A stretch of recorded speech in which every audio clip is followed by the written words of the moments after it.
And the schedule of the general elections in India has been announced. These elections are for the Lok Sabha or the lower house of the parliament. The polls will be held in 7 phases starting April 19th. Counting of votes will be on June 4th, and this marks the beginning of the mega electioneering season that will see over 900 million people exercise their franchise. A report. India's Election Commission has spoken, unveiling the much anticipated details for the upcoming elections. On Saturday, March 16, the Election Commission announced that the Lok Sabha elections will unfold in 7 phases, commencing on April 19. 21 states will cast their votes for Lok Sabha candidates in the inaugural phase on April 19, and results will be announced on June 4. We'll do it in 7 phases, as was done last time. 7 phases. Phase 1 will start from 20th March notification, 5 days from now. And last date of withdrawal would be 30th March and date of poll would be 19th of April. 7th phase notification will be on 7th of May and polling on 1st of June. Date of counting in the entire country would be 4th of June for all by-elections, for the assembly elections, for the parliamentary elections. 96.8 crore citizens have registered themselves to vote for the general election. The first-time voters count to over 1.8 crore. The number of centenarian voters is pegged at 2.18 lakh. For the seamless voting experience, 10.5 lakh polling booths are being set up for voters. More than 1.5 crore officials will be deployed to provide seamless operations at the centers. Over 55 lakh EVMs will be used to conduct elections this year. Mainly 4 challenges हमारे पास हैं, 4 M's: muscle, money, misinformation and MCC violations. Essentially 4 किस्म के broad जो हमारे process हैं, और इसी के संदर्भ में पूरा जो process अब आज से शुरू होगा और जब तक चुनाव खत्म होगा तो इलेक्शन कमीशन का अधिकांश समय इन्हीं 4 चीजों में लगने वाला है.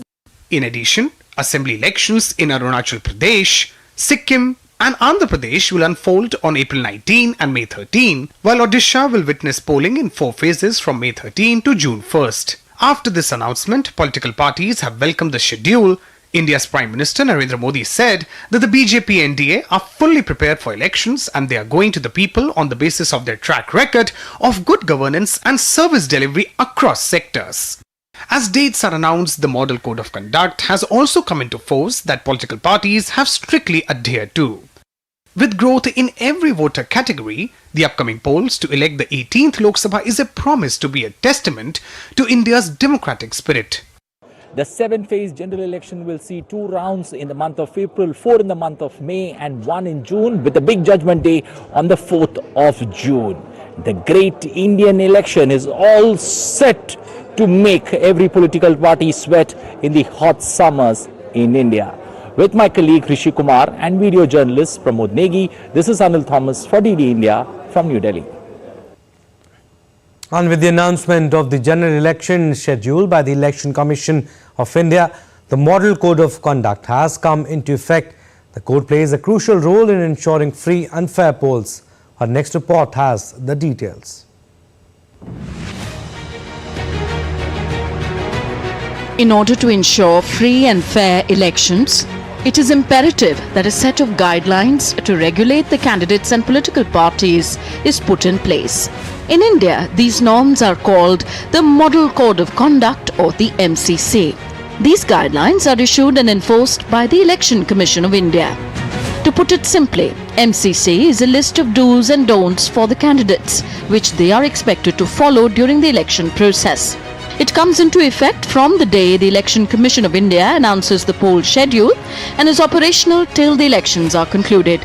During the general elections, the code is applicable throughout India. Let's now take a quick look at the key MCC guidelines. The ruling party should not use its official position for campaigning purposes. Parties and candidates should abstain from activities and delivering speeches that may create communal hatred. They should refrain from corrupt practices like bribing, intimidating and transporting voters. The MCC is not legally binding, but the Election Commission of India sends a show cause notice to candidates if they violate the code. The poll body goes ahead with the necessary proceedings if the candidate fails to reply within the specified time frame. Citizens can also report violations of the Model Code of Conduct by the candidates. To make this process easier, the ECI launched the C-Vigil app in 2018. A person can simply click a picture or take a video and briefly describe the complaint before uploading it on the app. The complainant also has the option to remain anonymous. The C-Vigil app is also a reflection of how the MCC has evolved over the times. The MCC guidelines trace their origins to 7 decades back when in 1960 the political parties in Kerala adopted a code during the state polls. With the enforcement of the Model Code of Conduct, the Election Commission of India has been ensuring a level playing field for smaller parties and independent candidates by helping to keep money and muscle power in check. Bureau Report, DD India. And India's Prime Minister Narendra Modi will visit southern Indian state of Andhra Pradesh today and will attend a National Democratic Alliance election meeting in Palnadu district.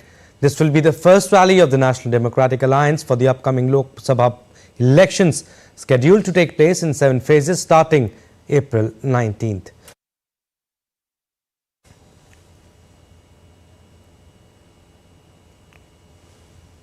All right, to talk more on this, we are joined by DD India's Aisha Khanum. She is joining us from Palnadu. Good morning, Aisha.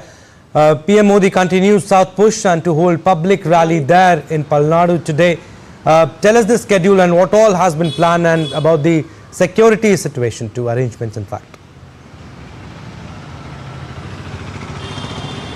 Well, Abhishek, all preparations are on ground and there is heavy security deployment across the Guntur region and Palnadu for this mega rally, and this is going to be one of the biggest alliance campaign that the Prime Minister Narendra Modi will kind of launch today, because there are 3 parties in this joint campaign which will be campaigning during the election. Now the Telugu Desam party and the Praja Sena party, they are coming together along with the BJP. So this coming together of the 3 parties is seen as a big force to challenge the present regime led by YSRCP Chief Minister Jagan Mohan Reddy. Now the BJP has focused on 370 seats, whereas the NDA together, the National Democratic Alliance, the BJP's ally parties, the BJP's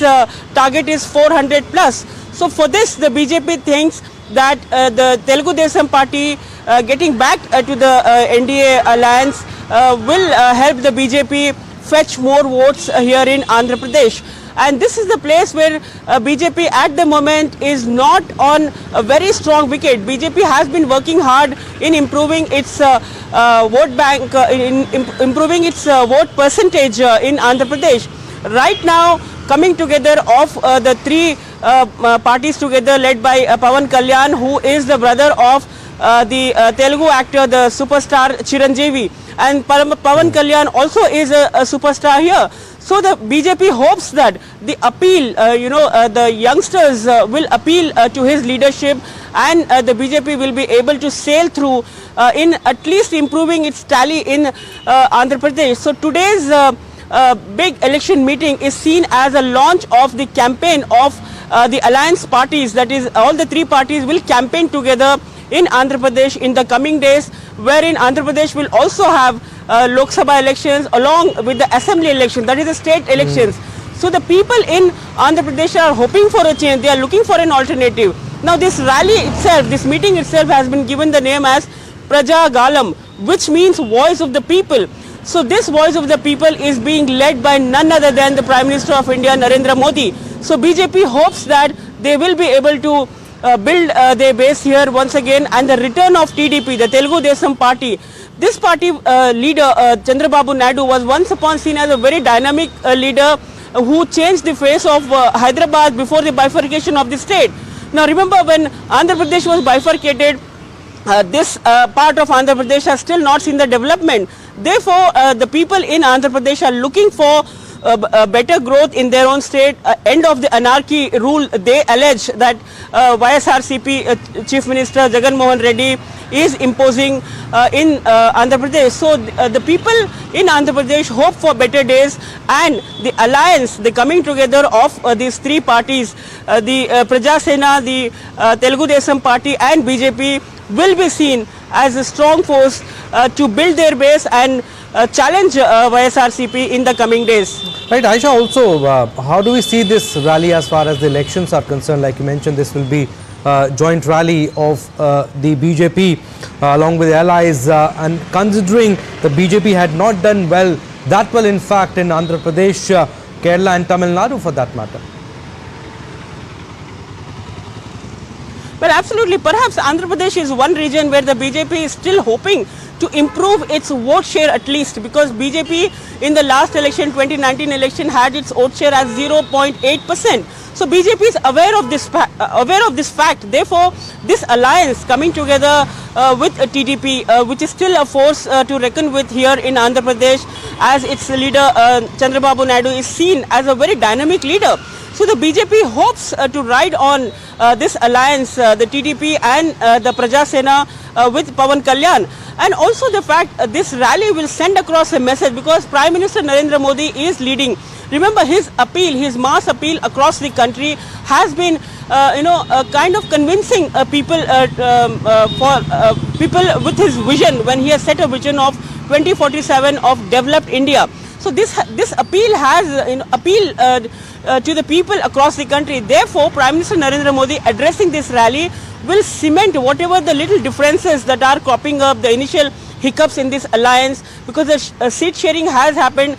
There are some people who are upset in TDP also with regard to giving away some seats to BJP and also Praja Sena. So Prime Minister Narendra Modi will cement together all these differences, and he'll try to bring all of them on this platform. And this dais today at Chilkularipatta will be to be watched for, and this could change the fortune of the people of Andhra Pradesh. And in this region, the three parties campaigning together will be a big challenge to YSRCP, which is aiming for a second term once again.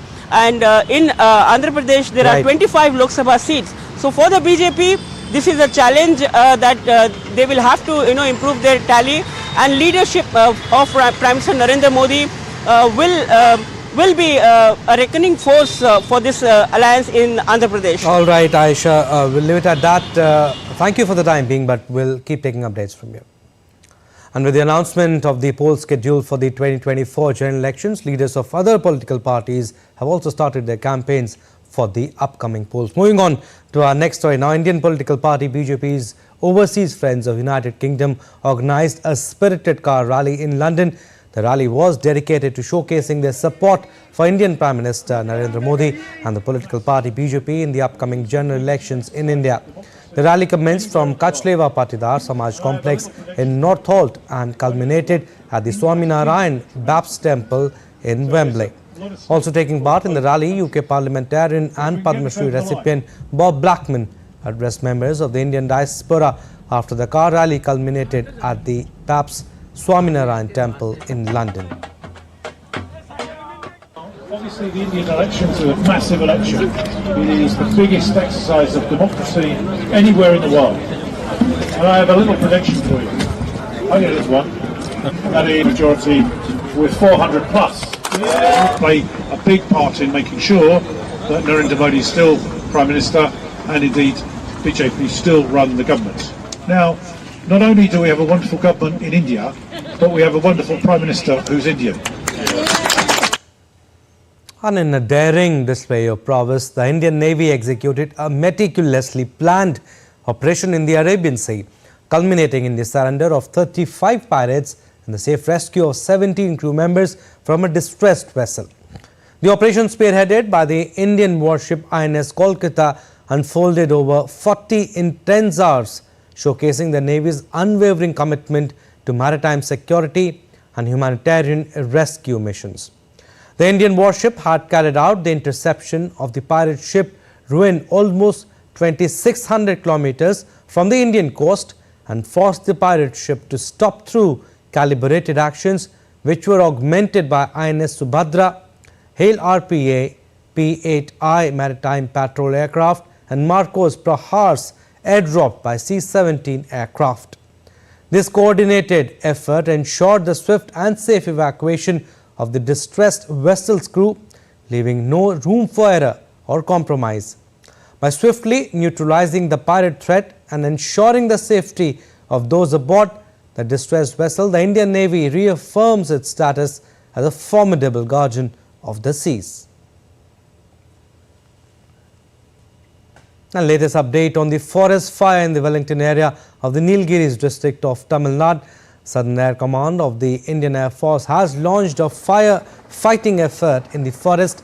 Mi-17V5 helicopter equipped with Bambi bucket deployed for the operation. Bambi bucket is a specialized equipment used by the Mi-17V5 helicopter which enables it to carry a large volume of water underslung so that the water can be effectively dispensed in the fire-affected area. The IAF has utilized this equipment in affected areas of Himachal Pradesh, Rajasthan, Nagaland, Goa, Jammu and Kashmir, Car Nicobar, etc. in the recent past. On March 12th, a devastating forest fire broke out in a reserve forest. The fire destroyed around 30 hectares of land and threatening the region's biodiversity. The Nilgiris district is part of the Western Ghats and is known for its rich flora and fauna.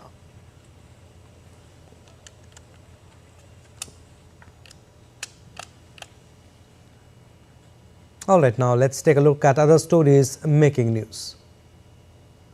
The Indian government to conduct the Foundational Literacy and Numeracy Assessment Test as part of New India Literacy Program on Sunday across 23 states. Around 3.7 million learners will appear for this important nationwide assessment, which comprises 3 subjects: reading, writing and numeracy. The program aims to improve the literacy levels in India. Now, India's Anti-Money Laundering Agency Enforcement Directorate issues 9th summon to Delhi Chief Minister Arvind Kejriwal. The ED asked Kejriwal to appear before it physically for the investigation on March 21st. The agency is probing a money laundering case related to irregularities in Delhi Excise Policy 2021-2022 case.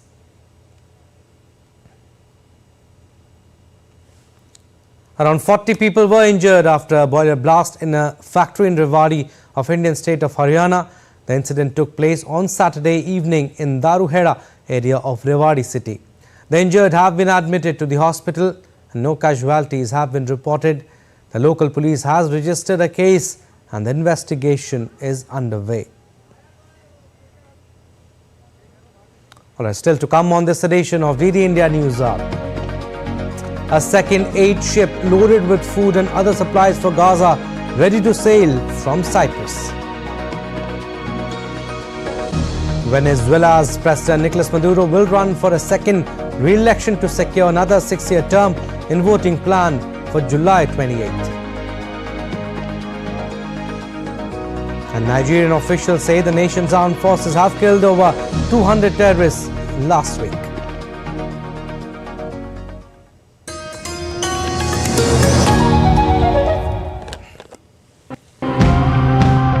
The World Wildlife Organization tells us that over 3 billion people across the globe rely on seafood. There are efforts being made to preserve our marine ecosystem, so let's dive right in. The course of the river was getting shrinked in the upstream areas, and when there is no freshwater flow, the river Ichamoti only survives in the downstream areas, and it has become, in our terminology, we call it a tidal inlet. Habitat from so many places in the world, and people didn't even know that it had happened. Mussels that live at the bottom of the lake have this large effect on the biology of the entire lake. This is the poster that we provide to people on our fish walks. So they can just look at this and identify which are the fish in season, and when we give them the test to go out and identify sustainable fish. It's worrying because rising temperatures cause the water to expand and with it, the sea level to rise.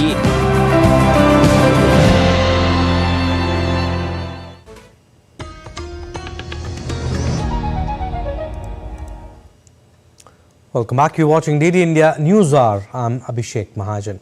Sunday is the final day for Russian presidential election in which incumbent Vladimir Putin is expected to secure yet another term in office.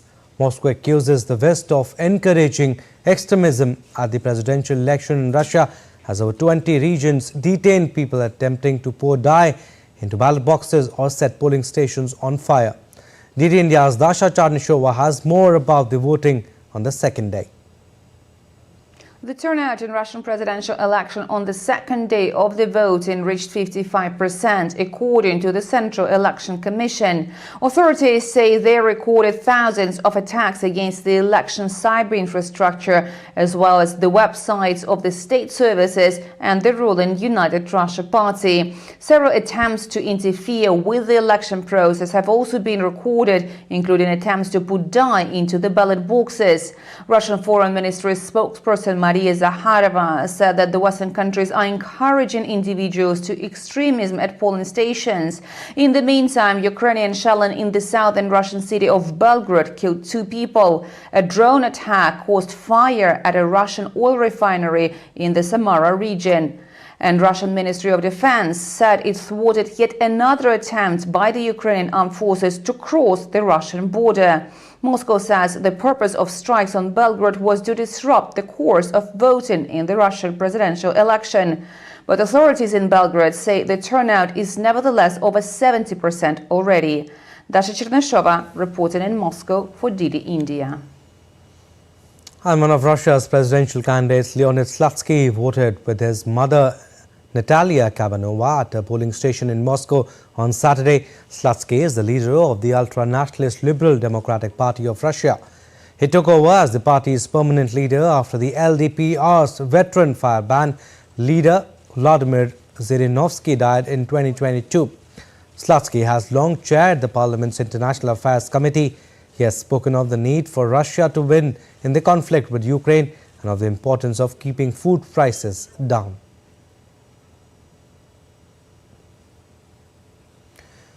And the Russian Defense Ministry released a video showcase showing military personnel casting their ballots during early voting for the country's next president on Wednesday. The military personnel of the 29th Guards Combined Arms Army of the Vostok Group of troops took part in the rare areas of the Special Military Operations Zone.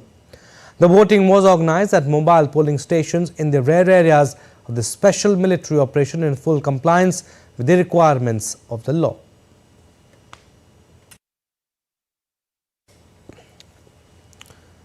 Now, Russia accused Ukraine of using terrorist activities to try to disrupt its presidential election on Saturday. Former President Dmitry Medvedev criticized protesters for setting fire to voting booths and pouring dye into ballot boxes. The Russian Foreign Ministry reported that Kiev intensified its terrorist activities during the election and requests more financial assistance and lethal weapons. The head of the Electoral Commission, Ella Pamfilova, said that in the first 2 days of voting, there had been 20 incidents of people trying to destroy voting sheets by pouring various liquids into ballot boxes, as well as 8 cases of attempted arson and a smoke bomb. Medvedev warned those responsible could face treason sentences for 20 years.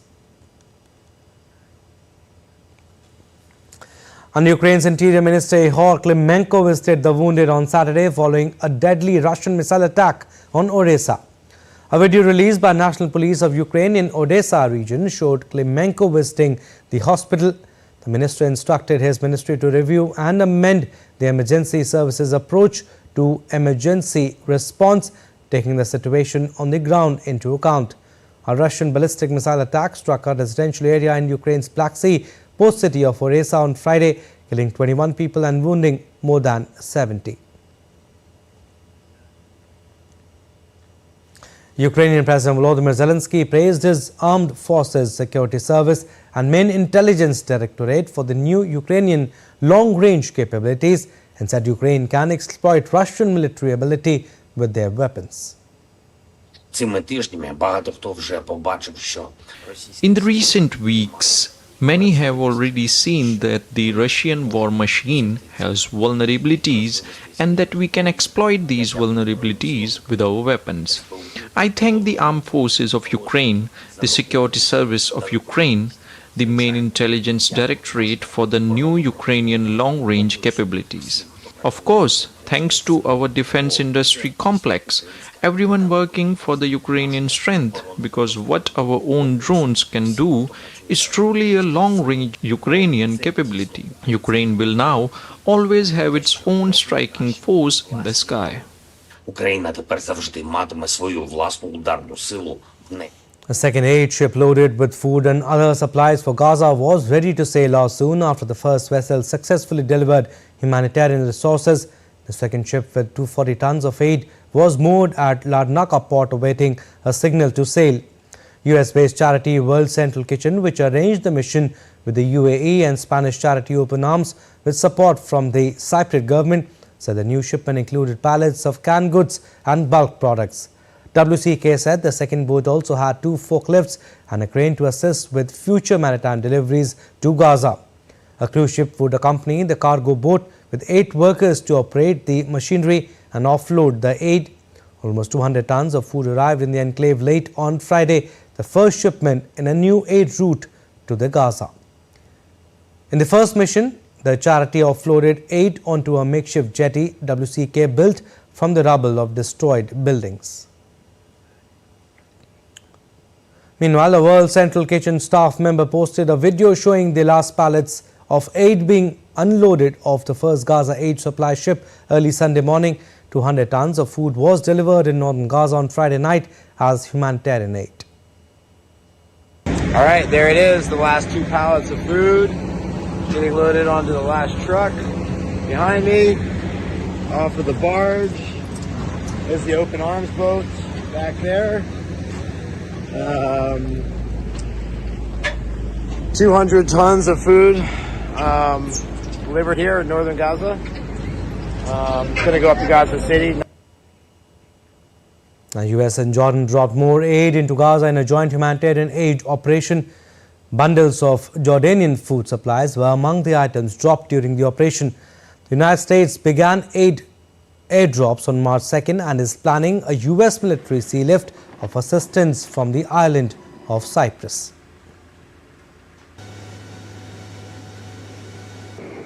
Venezuela's President Nicolas Maduro will run for a second re-election to secure another 6-year term in voting planned for July 28.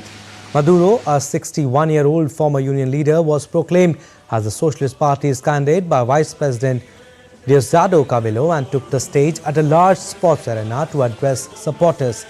Candidates have until March 25 to register, and it remained unclear whether the opposition will name a replacement for Machado, who is under increasing pressure to pick a substitute. Venezuela has suffered hyperinflation and an unprecedented economic collapse since Maduro took power in 2013 after the death of his mentor, President Hugo Chavez. The country has seen intermittent waves of protests against the ruling party and Maduro, particularly between 2014 and 17, resulting in dozens of arrests and killings. The main opposition parties boycotted the 2018 presidential election and refused, along with the US and others, to recognize Maduro's victory. All right, still to come on this edition of DD India News Hour. Tanzania is poised to become India's largest trading partner in Africa. Iconic Independence Square in Colombo plays host to a transformative workshop on 5-element breathwork, yoga and meditation. And volcano erupts in Iceland for the first time, over 4,000 residents affected.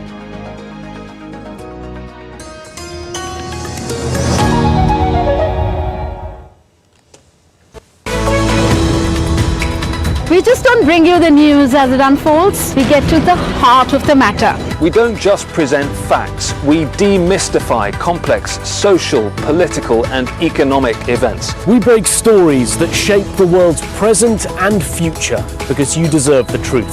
I am Tanvi Taneja from New Delhi. I'm Ollie Barrett from London. I'm Nick Harper from Washington, D.C. Join us on DD India Global Monday to Friday at these times.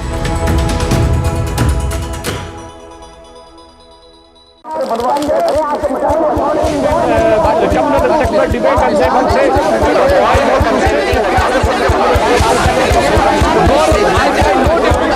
about this.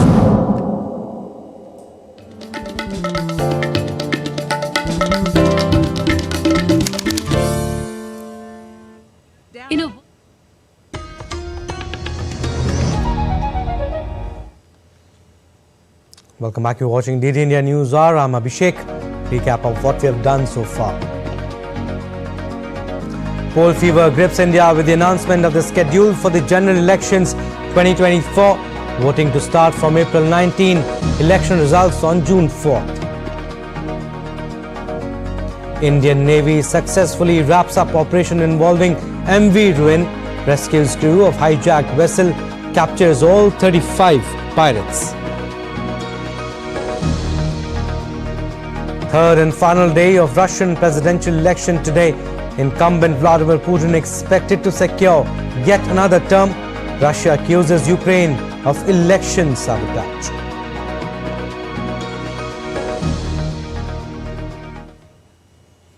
And with the announcement of poll schedule for the 2024 general elections, the poll fever grips the entire country.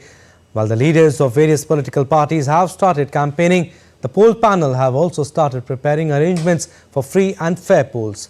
The poll watchdog has launched a new mobile application called Know Your Candidate that will enable voters to find out if any electoral candidate in their constituency has criminal antecedents. The application has been made available for download on both the Android and iOS platforms.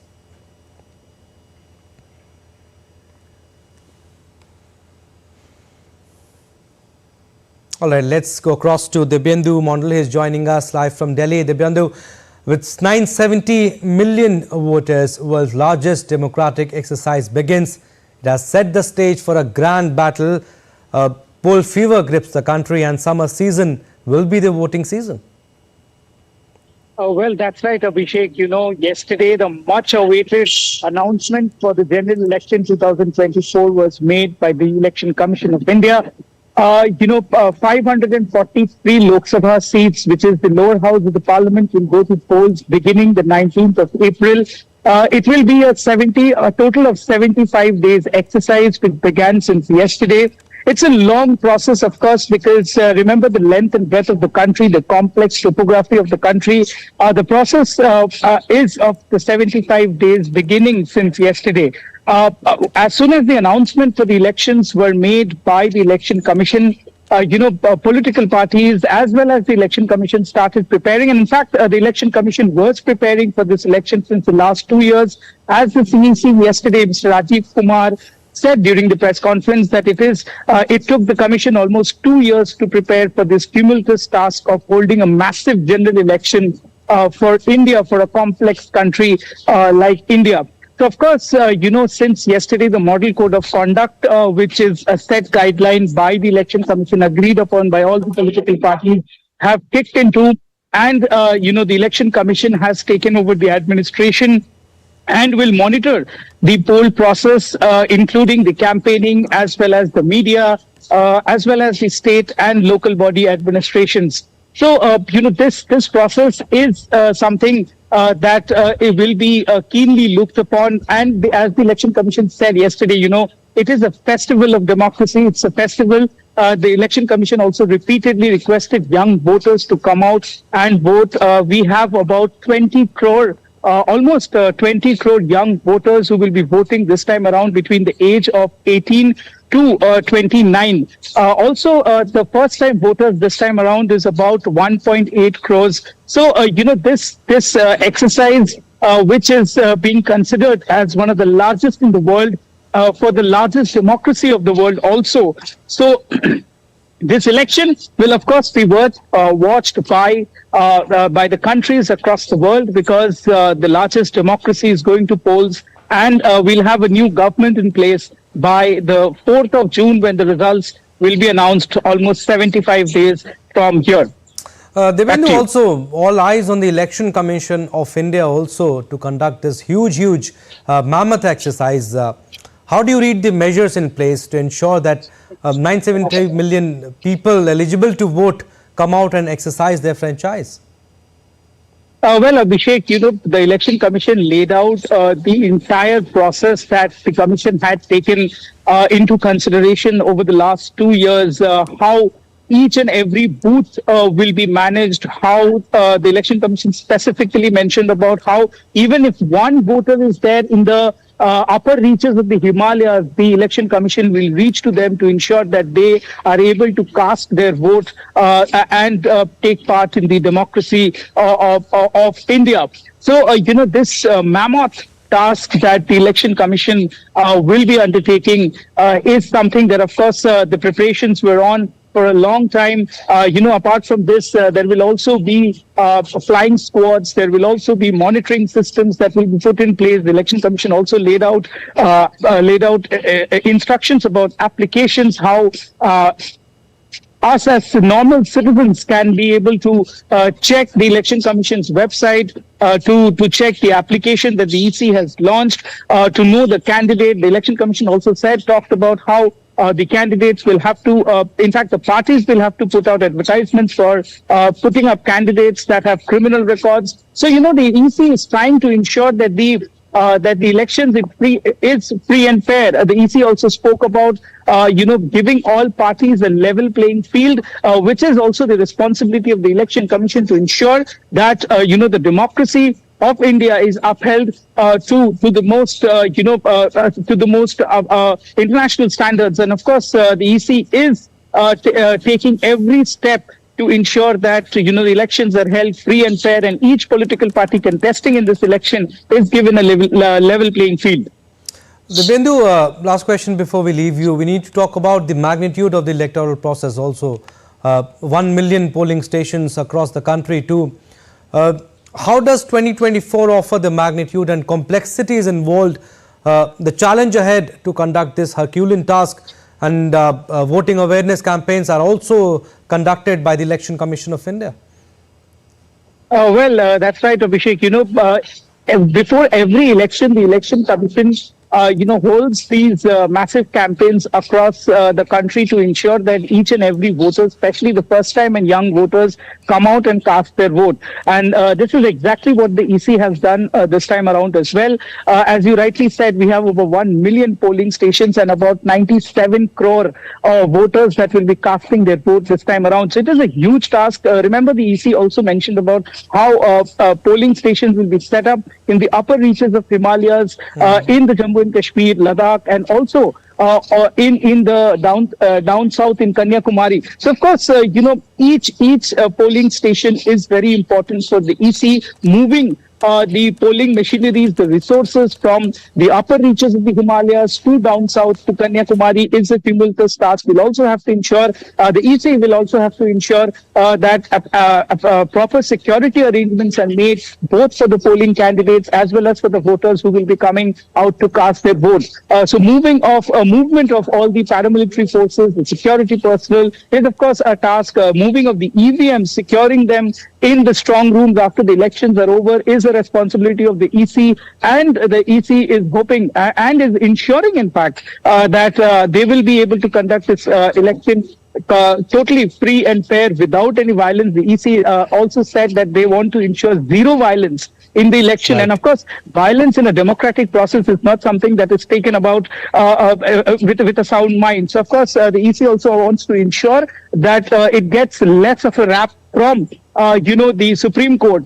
We have seen many a times that Supreme Courts do take on the EC during elections. So the Election Commission also wants to ensure that the less of the cases goes to the EC. But also, remember, the EC yesterday categorically mentioned about how the district administration will be held responsible for any untoward incident that is held during the polling process. And the EC, I quote, said that would be ruthless in dealing with people who show partisan behavior during the polling process. So these are some of the concrete steps that the EC is taking to ensure that free and fair elections are held in the general elections of 2024. Absolutely. The process will start on April 19th and it will end on June 1st. The counting will happen on June 4th. We'll leave it at that. Dibyendu, thank you for your views. All right, let's understand the process. Now, India, the world's largest democracy, is heading to polls to elect members to the lower house of the parliament. Who is eligible to vote? How will the polling take place? Our next report answers these questions and more. Take a look.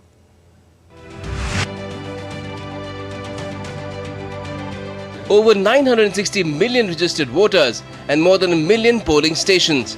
Holding general elections in India is no mean feat. The task is carried out by the Election Commission of India, an autonomous constitutional authority responsible for conducting polls in the country. Candidates file their nominations with the ECI. India has a bicameral legislature comprising the Rajya Sabha or the upper house and the Lok Sabha or the lower house. The general elections are held every 5 years to elect members of the lower house, which has 543 seats at present. India has a multi-party system. A government is formed by either the party which gets the majority or an alliance. The general elections follow the first past the post system, in which the candidate with the most votes wins. Every citizen above the age of 18 is eligible to register as a voter. A person cannot be enrolled as a voter in more than one place. Voting is done through an electronic voting machine or EVM. EVMs are specifically designed, manufactured and used according to the ECI's rules. So how does an EVM work? Voters press a button next to the name of the candidate of their choice on the machine. A paper slip showing the serial number, name and the symbol of the candidate of their choice is generated and is visible through the transparent window of the voter verifiable paper audit trail or VVPAT. VVPAT ensures that the system is more transparent and accurate. An EVM can record a maximum of 2,000 votes, but generally it's used to record 1,500 votes or less. After the polls have been conducted, the EVMs are transported under security to strong rooms located on the premises of the counting center. The candidates or their agents are allowed to follow the vehicles carrying the EVMs. Counting of votes begins with electronically transmitted postal ballots and postal ballots, and it's supervised by the returning officer. Counting of votes captured in EVMs can start 30 minutes after the counting of postal ballots begins. A major benefit of electronic voting machine is that it has sped up the counting process in comparison to paper ballots. This has led to results being declared on the same day as the counting is held. Officials at the Indian High Commission in Tanzania say trade between India and Tanzania is expected to exceed $7 billion this fiscal year. This will exceed the previous record set last year when trade between both countries was over $6.4 billion. Did India's Isaac Lucando has more. Tanzania is poised to become India's largest trading partner in Africa. According to Tanzania's government, India is one of the top 5 investors in the Tanzanian economy, having invested over $3.7 billion in 2022 alone. Tanzanian exports to India have surged, aided by India's duty-free scheme, covering over 90% of Tanzanian goods entering India. Popular Tanzanian exports to India include gold, dried legumes, coconuts, and cashew nuts. In return, Tanzania imports scooters, motorcycles, electrical transformers, and petroleum products from India. The boost in bilateral trade is attributed to a dozen Indian investors entering the Tanzanian market in the past year. Last month, Indian billionaire Gautam Adani expressed interest in expanding his business ventures into Tanzania. The Tanzanian government credits the smooth, decades-long bilateral relations for the surge in trade, with Indian-assisted development projects worth $1.2 billion already underway. Isaac Lucando in Dar es Salaam, reporting for DD India. And Nigerian officials say the nation's armed forces have killed over 200 terrorists in the last week. About 280 other people have been arrested, suspected of other crimes including the theft of crude oil. DD India's Tessem Akende reports from Jos. Nigeria's Director of Defense Media Operations, Major General Edward Buba, said in a statement that the arrests were part of several ongoing military operations across the country. Among those arrested are suspected oil thieves, while 26 kidnapped hostages were rescued from their abductors. The authorities note that over 400 suspected insurgents and their families have surrendered to troops. Nigeria has been battling terror attacks and other forms of criminality, such as kidnapping for ransom and crude oil theft, for years. According to the United Nations, the terror attacks have led to the deaths of over 35,000 people and displacement of over 2 million others. Last year, The House of Representatives said the country lost over $10 billion to crude theft in 11 years. The defense authorities have vowed to sustain the offensive against enemies of the state. Tassum Akende in Jos, reporting for DD India. In a harmonious blend of tradition and wellness, the iconic Independence Square in Colombo played host for a transformative workshop on 5-element breathwork yoga and meditation. Over 200 people participated in the event. Among them were members of the police force, defense personnel and seasoned yoga practitioners, all united in their pursuit of inner peace and holistic well-being. Through invigorating sessions and mindful practices, attendees delved into the depths of self-awareness and spiritual growth.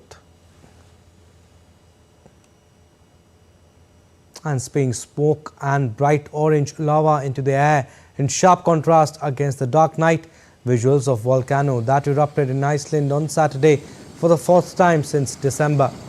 A video shot from a helicopter showed fountains of molten rock soaring from a long fissure in the ground and lava spreading rapidly to each side.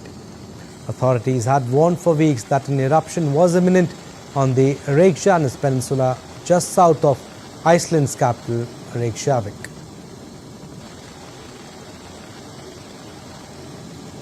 And a joint effort between Hong Kong's non-governmental organization and archaeological experts from Turkey and Georgia discovered some new evidence to unveil the ancient mystery. A flood of ancient treasures now available for public view. After 20 years of exploration in Turkey's Mount Ararat, while the experts said it's too early to determine if the site can be proven to be the Ark, the researchers to continue excavations.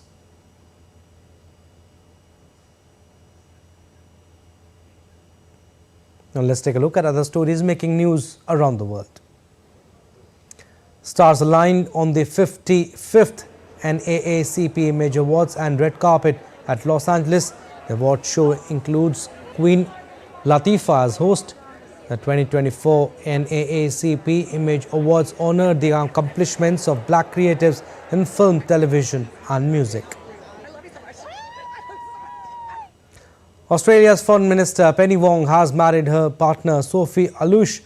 Wong and Alush have been together for nearly 2 decades and tied the knot on Saturday at a winery in Adelaide, the capital of South Australia.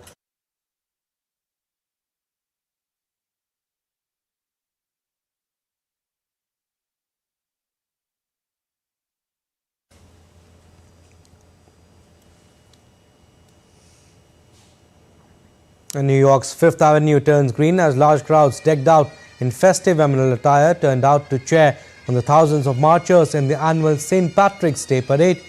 Marching bands walked the parade to celebrate Irish heritage, drawing visitors' attention from around the US and internationally.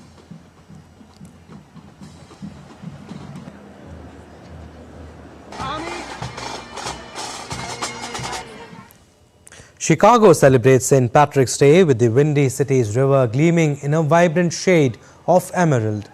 The festive occasion drew attention of thousands of onlookers across the globe who watched the Chicago River transform into luminous green canvas, covering a quarter-mile stretch by infusing 50 pounds of environmentally friendly green dye. All right, still to come on this edition of DD India News Hour. Lakshya Sen goes down to Jonathan Christie in hard-fought semi-finals of All England Open. And the Brazilian government launches the 57th edition of the Parintins Folk Festival in Manaus.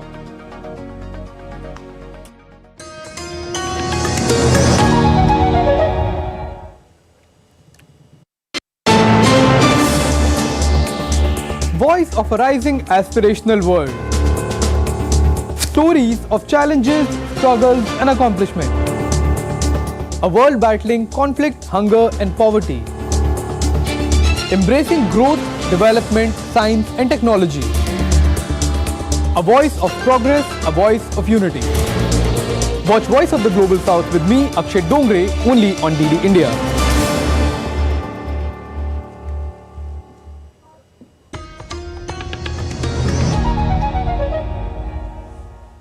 Welcome back. You're watching DD India News Hour. I'm Abhishek Mahajan. So time now for some sporting updates. An exhibition match was played between the Indian Deaf Cricket Association and Delhi and District Cricket Association on Saturday in New Delhi. The match was organised by the Election Commission of India to create voter awareness. DD India spoke to former India cricketer Nikhil Chopra, who was present at the Karnail Singh Stadium to witness the match. Former India cricketer Nikhil Chopra is with us. Welcome, sir. Welcome to DD India. First of all, match is going on between IDCA and DDCA. Great awareness, great initiative, in fact, by the ECI for the voter awareness. Incredible. I think more and more such awareness is important, and the cause that they've got, especially able, but nevertheless, that's God's will. But you can still get yourself registered, and your vote counts, and that's the mantra. I mean, more and more people go out there and vote and exercise the one right. Word on Indian cricket team. I mean, they played exceptional cricket against England. Happy with the way they performed against England? Oh, I would have liked it to be 5-0, but that's sport. And, Indian teams always been somebody who likes to bounce back big time.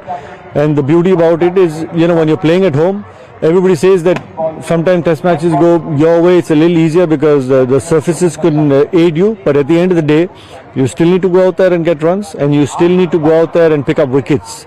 And same goes for the opposition side as well. It just goes to show how well you're prepared. And youngsters stepping up, 5 debutants, be it Sarfaraz Khan, Devdutt Patikal, Akashdeep, all doing brilliantly. 5 debutants coming to that stage and grabbing those opportunities. It just goes to show how well your domestic structure is in place. Ranji Trophy, the 4 days, rest of India, the board presidents, the zonal 3-day, 4-day tournaments, everything in place. It's just getting you ready for the big stage. When you get so many runs, under your belt, at the end of the day, you go out there and you treat it like another game. And a word of advice for Ishan Kishan or Shreyas Iyer? I guess, if you keep playing domestic cricket, it's only going to help your game. Bottom line is, from the great Sunil Gavaskar, Sachin Tendulkar, Kapil Dev, all the greats, whether it was Harbhajan Singh, Yuvraj Singh, Ajit Agarkar, everybody, just goes to show you give importance to domestic cricket. It is only polishing your skill set. An Indian shuttler Lakshya Sen lost to Indonesia's former world number 2 Jonathan Christie in the men's singles of All England Open Championship semi-finals on Saturday. Lakshya bowed out of the championship after a 12-21, 21-10, 15-21 defeat in 68 minutes. The game entered the deciding game where Christie won it 21-15. That's now back-to-back semi-final defeats for Lakshya over a fortnight when he played 9 hours and 19 minutes of badminton over 8 matches. The championship will see an all-Indonesian men's final on Sunday after Jonathan Christie beat Sen to join Anthony Ginting, who beat France's Christo Popov in the title clash.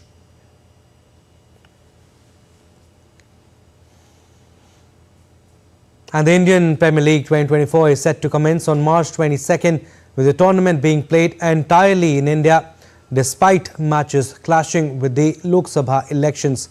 The IPL auction for the 2024 season saw record-breaking prices for players like Mitchell Starc, Samir Rizvi and Daryl Mitchell. Ahead of the marquee tournament, let's take a look at the list of injured and unavailable players and their replacements for the season. Gujarat Titans, Mohammad Shami, out due to ankle injury, no replacement named yet. Matthew Wade might miss initial games due to Sheffield Shield final commitment. Lucknow Super Giants, Mark Wood withdrawn for workload management, replaced by Shamar Joseph. Rajasthan Royals, Prasidh Krishna out for surgery, no replacement named. Kolkata Knight Riders, Jason Roy withdrawn for personal reasons, replaced by Phil Salt. Gus Atkinson pulled out for workload management, replaced by Dushmanta Chamira. Chennai Super Kings, Devon Conway, surgery for thumb injury, no replacement named. Delhi Capitals, Harry Brook withdrawn due to personal reasons, replacement not named. Lungi Angidi ruled out due to back injury, replaced by Jake Fraser McGurk. Narayan Singh support for DD India. And the Brazilian government launches the 57th edition of the Parintins Folk Festival in Manaus. The folklore festival is a traditional part of the Amazonian culture calendar, presenting giant allegories and dances to the Amazonian musical rhythm, captivating audiences with its vibrant displays of heritage and creativity.